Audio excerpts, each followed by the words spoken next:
What is going on, everybody? And in this video, we are going over some technical analysis. Now, this is a new video that I have been putting out as I am essentially splitting up my overall economic analysis and then my technicals here. So if that sounds like something you're interested in, consider subscribing as you get to 2 videos now. And that way we can get more in depth with the technicals as you prepare for the week ahead. So as far as SPX, I mentioned in the last video, I was going to go ahead and throw up essentially the expected moves. We haven't hardly even moved from last week, which is interesting because on Wednesday, I've talked about this in my last video. On Wednesday, it's going to be important because of the fact that we are looking at essentially the core inflation, this core CPI coming out on Wednesday. Now we do have a core PPI on Tuesday, but the market typically will move more off of the core CPI. So that in itself, it could be a big week, as you can see here on this technical. We have had essentially an ascending wedge here. Typically, what happens here is this move will, once it breaks, will essentially retrace essentially 70% of the move, if I could speak. So we're kind of looking roughly around the 5100 potentially if we break out of here. I think we can at least get back down to the 5140 mark potentially this week. I think is a strong possibility. We'll see if we can hold that. If we can't, again, it depends on. This is why it matters a lot to know about scheduled events and to know essentially where the market is as a whole, kind of the general market sentiment. That's why I do those videos to know what is essentially going to happen here. Because if we get down to this technical level, which Monday, if we do actually break below here the 52 or hover around the 52 on Monday, and then maybe by Wednesday we can find ourselves down here, and depending on how that result is on Wednesday when it comes from the core could dictate whether we continue going up or whether we just start breaking down again. So, and then as you can see here, we bounced off the 20. This is why it's important to look at the higher, essentially the higher time frames, because we bounce nicely up to 20. Typically you get a bounce and then you get another one that reattempts and then actually breaks it. We'll see if that's what's essentially going on. We may, looking at this on the weekly, which isn't extremely useful here, but it's hard to see stuff, especially on these time frames. But yeah, we'll have to see. Maybe we could be essentially creating a range here until we actually get a cut. We don't really know as of right now. So this week could be pretty critical, determining if we break out of this wedge, which I'm expecting to at least break out of this wedge and start pulling back to the 52. We'll see that happens. Although if we do break up over the all-time high, then you get in price discovery mode, and then we could just start really fueling it, especially if they start pumping cuts again. Start pumping cuts a lot, that could start really pumping the market. The Fed know this, and even though there's some Fed members that come out talking about higher for longer, this is why Wednesday again is a big important day here. So but that's what we got as far as SPX. Again, I'm expecting this thing to break down, but we'll see what happens there. We've had a lot of chop just getting in here, so because we have the uncertainty about what could be potentially happening here. So now let's take a look at Bitcoin. Bitcoin in itself, again, consolidating much like the market. Kind of got a descending wedge, which is the opposite of a ascending wedge. So this thing could actually break out. Again, we're just waiting for that overall news. Now, something I said on the halving is typically Bitcoin doesn't have its major big bull run that everybody knows Bitcoin for until like 6 months after the fact. So you're looking towards the back half of this year for Bitcoin to really start running, typically roughly around that essentially the holiday rally is typically what we're looking for here. So we'll see if that continues to be the case. But again, if we're talking about cuts and everything like that, I've talked about this. If there's a major association, there'll be a big event that will force the Fed to cut. And so when that happens, I expect Bitcoin to drop with the market. I don't expect this to break away from the market at all. This will drop just like anything else in the market. And if it does drop, I'm kind of aiming for that 45K mark. I think it will drop one last time before it makes its big move up. But that's kind of levels, as you can see, it's consolidated nicely here. So I think if it does drop, we hit 45, and then that will be the final dip. And you've seen that multiple times here where it will dip and then it wicks very quickly, like 5K really quick. So it's kind of what I'm expecting. If we do drop to the 45, it'll wick quickly back up, and then it will just start, and then that will be essentially when we start tearing up. So that's what I'm expecting for the market there. We'll see what happens with crypto. That's where it's sitting now. Gold in itself, I talked about this last week. This thing broke out and started shooting up. So this is essentially what a descending wedge does. Made up about 75%. Now, if it keeps going, very well could. It just depends on the sediment. But typically, you'll at least get a 75% retrace, and that's what we got here. So gold, again, gold is in discovery mode. It broke its all-time high just a couple weeks ago here. This level here, roughly the 192 mark, was forever hard to beat. Now we just have exploded past there. Everybody's just buying gold at this point because they don't know what's going on with the dollar. You can even see this wedge here on the weekly here, and you get a nice breakout. Expecting a little of a potential pullback for a retest this week, and then maybe we start really gripping again on gold. So something you can watch there. Let's go ahead and take a look at Tesla. Tesla, again, still holding this massive wedge very well. I think, obviously, we got some bad news coming out on this past week. What's going on with Tesla, and essentially one of their factories, they were saying it got invaded, but I mean, there's a whole bunch of riots and stuff going on anyway. We'll see what happens there, but ultimately, as of right now, the big FSD thing is another big thing. They were saying that Elon was pulling some shady stuff, and ultimately, Elon, I don't think really rebutted anything, obviously because of legal reasons. But ultimately, what we're looking for here is for this to at least try to hold the 155 here. Again, if it can break out. I'm not expecting this thing to just dump. A lot of people are expecting this thing to just dump well into the 60s. Yes, EVs are hard, and Elon is really trying hard, especially after all the news that's been coming out that they're not just the EV company. Yes, EVs have been getting slammed lately, but they still have the best-selling car as far as EVs are concerned. But again, FSD is a big thing. China is more than willing to let Elon, again, ultimately start that. So again, we'll have to see. He's really pressing hard for August. So expecting, as long as we can hold this 155 level, I think Tesla may have had a bottom when it hit this 138. But again, it really just depends on the sentiment. I think the market in general is going to be rough, I think, over the next couple months anyway. So just as long as it can hold essentially above or currently is, or hold that wedge, would be fantastic. And then potentially, as soon as it gets that, they're saying that when it gets that FSD news, that it's going to be like the Chat GBT moment, and then Tesla will really rip after that. And then it's not even including the humanoid side of everything. So, which I think that time may be coming soon at some time as well. So that's something to just keep in mind. I think in the next year or so, we'll probably get that information on top of FSD, depending on what news we get in August. So I think the market will start turning once we can, start lowering rates and we start finding inflation starts coming down, stuff like that, which this is, again, why there's a lot of weight on Wednesday, because if inflation is coming down, that would be very positive for the market. And then that would mean that we can cut sooner than anticipated. But if the inflation continues to remain hot and still climbing, that's very much a concern. So, but as of right now, really watching this level. Again, it's hard for Tesla to break out of this 200 mark.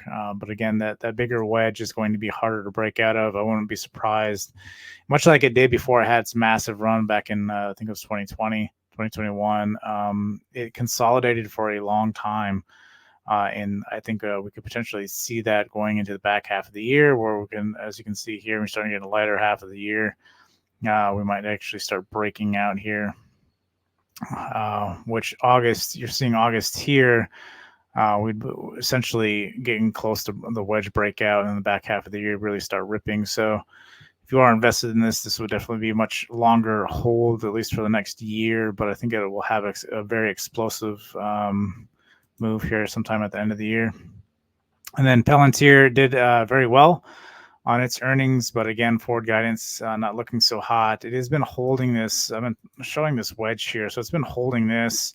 We'll see if this does break here. Again, I don't like the fact it's gone up. This weakness here makes me think that this will break, and then it will start pulling back some. It broke back below. I think this is the 200, or this is the 20 on the daily. So, and then this here will be your monthly support. So I think we can at least start seeing it back down by 15 is kind of what I'm looking at for potential re-entry. And then if the market again decides to really start turning, then start looking to pick it up in some of these other lower zones here at the 9. I don't think we'll see 5 again. I think that October of 22 was when things just really started getting bad for just techs in general. Palantir held it for a long time.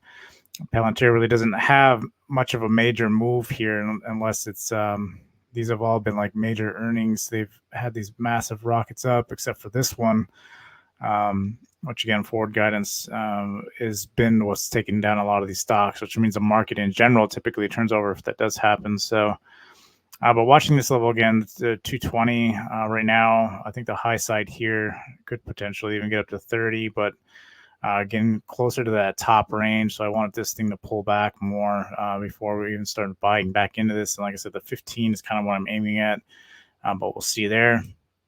NVIDIA, this thing's an absolute monster. It actually went all the way down to the 20 weekly and bounced off of that, just like the regular. The market is moving just like NVIDIA. I've talked about this a couple different times. So we are getting a bounce. If this is a higher low, looking for this to break the 20, and then we'll be interesting to see where we fall from there. Maybe we can get it down to the 650. Ultimately, it'd be fantastic if we can get it down to the 500. But again, it really just depends on the market sentiment and what's going on. I think NVIDIA will do well. But again, if they have forward outlook like everybody else does, people are anticipating bad stuff happening over the next couple months. Maybe they feed into that fear and this thing starts dropping. I don't know. Again, they had a blowout quarter on their last earnings, and yet they still pulled back. So, and then I think this big drop was because Apple essentially announced that they were coming out with a new chip, but it's more of a data center chip and not so much AI, from my understanding. So we'll see what happens there, but we'll see ultimately how this does play out. So right now it's currently holding the 900 has been a pain point. It's the first actual retest. So expecting this thing to at least pull back to the 850, and then we'll see from that point where the market is if this decides to go up or down. So I think it's a very important Wednesday where that core is really going to dictate which direction this does go. So we'll watch and see. But again, we're very toppy on a lot of these, and typically you don't have to wait as long. But again, we're stimulating essentially the market because of the fact it's an election year. So you notice this during election years, the market just really kind of tends to go up. They do everything that they can to try to make that happen. And then ultimately, again, it's very hard for it to come down. And so on a normal cycle, when it's not an election year, these things naturally pull back and they have these nice up and down structure. As of right now, it's just purely up because it's an election year. So again, you're going to have something really bad to happen for this to really correct back down to normal during the election year, which could potentially happen. Again, like of all the things we've been talking about, we need a correction because we need a correction in pricing. So, and then I did want to bring up snow. I'm liking this one. I really want this down in this range here, this 140. So anything 140 below, this thing, no matter what happens, it holds 140 very well. So I'm really watching for this. It's getting close. I'd like to get a position in this and then try to ride it up to at least 200. Eventually made it up to 150 or the 250 here as they were profitable here. But a couple negative quarters here, but we'll see how this thing plays out. More AI infrastructure play. It is consolidating a lot, so I think I can get one last grab of this when it comes down to 140. Watching for that. A lot of these big stocks, Apple, Meta, Microsoft, Google, a lot of them are just Amazon. I mean, a lot of these are just too high. These, like I've stated, these need to pull back for me to get into these. Not buying these tops, and then the market crater because of what's going on. Shop is an interesting one. I do like Shop a lot. It broke this level, essentially the 69 level, because of earnings, forward guidance ultimately. So really like this one. I would like to get it back down in this range here, this 23 or 24 mark down here. It's a great buy if you can buy it this low. I think it will recover once the market turns back over and starts actually having a good, strong bull run, which I'm expecting it to happen as soon as things do get better and the market starts turning over. So really looking at this range, hoping it can break this wedge this week will really kind of give us an idea if it can. So we'll see if it can break this $58 level here. It's more of a speed bump in my opinion than an actual zone. Could actually be more of a zone here as opposed to this here. I think this is on the lower time frames. But it's definitely at a critical level. So if it does break this, gotta love TD charts sometimes. It's not fantastic, but it's easier to chart one thing as opposed to multiple things. So yeah, it's a very critical level here. So if it does break below this week, could potentially be aiming for that 25, which I'm really hoping that would be fantastic. It drops quite dramatically and actually climbs quite dramatically as well. So really watching that one there. PayPal is getting close as well. As this thing is, it's been really chopping around. Probably start buying again at 60. Maybe even if we can get it back down to the 50. Again, if the market really starts selling off, we could see 50 again. It's a very critical support level there. But the 58 mark might be a good buy there as well. So watching that very closely. Then we'll get into some of our regulars here. BA, again, this stock, I don't even know how it's at 170 with all the planes. We had more planes this week fall out of the sky. So that's, for some reason, we still got a green candle out of that. This is critical level here as we've broken and retested this 180. If we open below that, that can be highly concerning as we may be making our way back down to a lower. Some of these lower zones down here, I could potentially see even 129 again. Again, I think if we really start selling hot, if the market in general starts selling, again, if we get that added market sell pressure, this thing could really, I think, make its way back down to the 127. So really kind of watching, again, a lot of this stuff is kind of at critical levels, would be good. Some of these good buys are still at some critical levels. So watching that. Wing, this thing is crazy. I remember this thing being back around, these $100 levels. So the fact it's up to 400 is crazy. So again, a lot of these food, if you can find a good food company and write it out, a lot of these do really well. Just like Chipotle is like at $3,000. Wing was one of them. I was always watching Wing closely, especially around these other levels here. And then over the past year, this thing just absolutely skyrocketed. So, but that's something you have to understand too, is the current given circumstances. The reason is why this thing is up is people don't have a lot of excess money to go out and purchase a lot of different things, but they'll splurge on food, right? And understand that I've talked about this before, that like even Netflix, right, their subscriber count jumps when things are in bad shape. The pandemic, they had nothing else to do. They need entertainment. Food is also a form of entertainment as well, and so people will splurge on that because it's a lot cheaper than going out and doing something else out there. So again, this is why you have these massive explosions, and it's again why you need to know the sentiment of the market and kind of look for these things early. So I don't typically trade these. I was trading this for a while, and I really liked it, and then obviously I lost track of it, and it blew up to 400. So this week we do have Walmart, this earnings will be really good to watch. Again, it's already been pushing up well. Again, they do well because of their groceries. Target doesn't do it well because they're more focused on retail, or essentially they've been trying to focus more on the grocery side of the house, but ultimately they sell products and stuff. So that's where their focus has really been. So, and they've been struggling a lot more than Walmart has. So it'd be interesting to watch how this one does play out this week. The earnings will definitely be good to kind of get a good grasp on what's going on with, again, where the consumer is at. So, but right now it's pushing up pretty nicely. We'll see how that does play out. There's a couple of these other ones, like Elf might be a good one.